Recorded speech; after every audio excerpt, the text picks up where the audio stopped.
Black holes यकीनन ब्रह्मांड के सबसे रहस्यमयी और सबसे खतरनाक चीजों में से एक हैं। एक छोटे से छोटा ब्लैक होल पूरी धरती को पल भर में तबाह करने की क्षमता रखता है, और बड़े ब्लैक होल्स उनकी तो बात ही छोड़ दीजिए। गैलेक्सी के बीच मौजूद असली दानव यानी कि सुपरमैसिव ब्लैक होल इतने शक्तिशाली होते हैं कि हर दिन एक सूर्य जितने मैस का ऑब्जेक्ट अपने अंदर निगल लेते हैं। इनके पास इतना अपार गुरुत्वाकर्षण बल होता है कि गैलेक्सी में मौजूद अरबों तारों को अपने चारों ओर चक्कर लगवाते हैं और पूरी गैलेक्सी को एक तरह से अपने कंट्रोल में रखते हैं।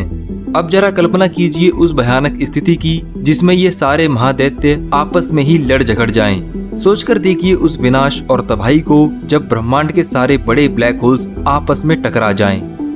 एक एस्टीमेट के मुताबिक ऑब्जर्वेबल यूनिवर्स में करीब 125 अरब गैलेक्सीज हैं। हर गैलेक्सी के केंद्र में सूर्य से लाखों गुना शक्तिशाली सुपर मैसिव ब्लैक होल मौजूद है।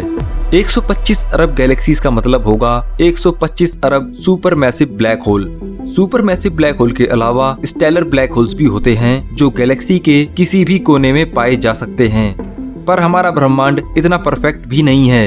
एलिप्टिकल गैलेक्सीज में ब्लैक होल्स का गुच्छा या ये कहें कि ब्लैक होल्स के समूह पाए जाते हैं। इस तरह के ब्लैक होल सिस्टम को स्वार्म ऑफ ब्लैक होल्स कहा जाता है। इस तरह के सिस्टम में 2-4 छोटे ब्लैक होल्स एक बड़े ब्लैक होल या एक कॉमन सेंटर का चक्कर लगाते हैं। उसके बाद कुछ समय में आपस में मर्ज होकर एक बेहद ही विशालकाय ब्लैक होल का निर्माण करते हैं। तो क्या होगा अगर सारे ब्लैक होल्स टकरा जाएं? इससे पहले कि हम आगे बढ़ें, हमें जानना होगा कि क्या ब्लैक होल्स टकराते भी हैं। इसका जवाब है हाँ। और दोस्तों, ये कोई विचित्र या दुर्लभ घटना नहीं है। ऐसा हजारों दफा हो चुका है और अंतरिक्ष की गहराइयों में ऐसा होता रहता है। आइए ऐसी ही एक घटना पर नजर डालते हैं जिसे सबसे पहली बार रिकॉर्ड किया गया। 36 सोलर मैस और 29 सोलर मैस के 2 ब्लैक होल्स आपस में एक कॉमन पॉइंट का चक्कर लगा रहे थे। कुछ ही समय बाद इनका भीषण टकराव हुआ जिसमें दोनों ब्लैक होल्स ने जुड़कर 65 सोलर मैस के ब्लैक होल का निर्माण किया। ये टक्कर इतनी भयानक थी कि आधे सेकंड से भी कम समय में इससे 2 सूर्यों के मास बराबर एनर्जी निकली और महज कुछ ही पलों में स्पेस में रेडिएशन के जरिए फैल गई। इस टक्कर ने ग्रेविटेशनल वेव्स यानी गुरुत्वाकर्षण तरंगों को उत्पन्न किया जिससे स्पेस टाइम ही हिल गया। ब्लैक होल्स का टकराव एक खास तरह की एक्सरे रेडिएशन भी छोड़ता है जिसे इंसानी आंखें देख पाने में सक्षम नहीं हैं। लेकिन कुछ टेलीस्कोप्स और कुछ खास यंत्रों के जरिए इसे डिटेक्ट कर पाना मुमकिन है। इन स्पेशल यंत्रों का प्रयोग कर वैज्ञानिक ब्लैक होल्स के टकराव का पता लगाते हैं। ब्रह्मांड में ऐसे भी ब्लैक होल्स मौजूद हैं जिनका मास 1 से लेकर 6000 करोड़ सूर्यों के बराबर है। ऐसे ब्लैक होल्स का टकराव कितना भयानक होगा। खैर दोस्तों, अब जो भी बातें आपको बताई जाएंगी वो केवल एस्ट्रोफिजिक्स को ध्यान में रखकर ही बताई जाएंगी। आप तो जानते ही होंगे कि ब्लैक होल्स में फिजिक्स के नियमों का कोई वजूद नहीं है, तो चीजें कितनी सही या गलत होंगी इसका कोई अंदाजा नहीं लगाया जा सकता। जैसे जैसे ब्लैक होल्स एक दूसरे की तरफ बढ़ेंगे वो आपस में टकराकर एक बड़े ब्लैक होल का निर्माण करने लगेंगे। जब एक ब्लैक होल मूव करेगा तो वो अपने रास्ते में आने वाले सारे तारों, ग्रहों, डस्ट और सभी चीजों को अपने अंदर समा लेगा और अपने आकार को बढ़ाता ही चला जाएगा। आपने जाना था कि ब्लैक होल का टक्कर ग्रेविटेशनल वेव्स को उत्पन्न करता है। इतनी हलचल के कारण ब्रह्मांड अनस्टेबल होने लगेगा। ये ग्रेविटेशनल वेव्स तारों और ग्रहों को उनकी कक्षा से भटका देंगे जिससे प्लैनेट्स और एस्टेरॉइड्स में टकराव होने लगेगा। तारों का भी आपस में टकराव होगा। तारों का यह टकराव ब्लैक होल का रूप भी ले सकता है।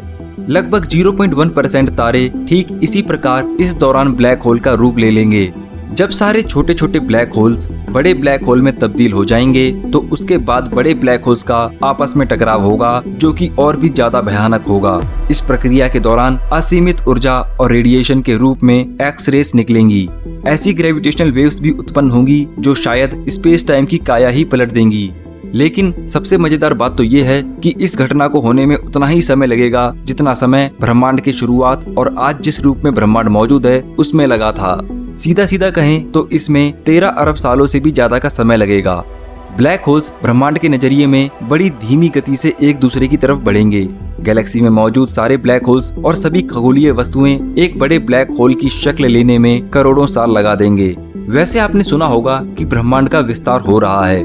डार्क एनर्जी के कारण गैलेक्सीज एक दूसरे से दूर चली जा रही हैं। अगर ये हाइपोथेटिकल चीज जो कि असंभव है संभव हो भी जाए तो भी अंत में बना ब्लैक होल हॉकिंग रेडिएशन के कारण सारी एनर्जी को ब्रह्मांड में फैला देगा और समय के साथ खत्म हो जाएगा।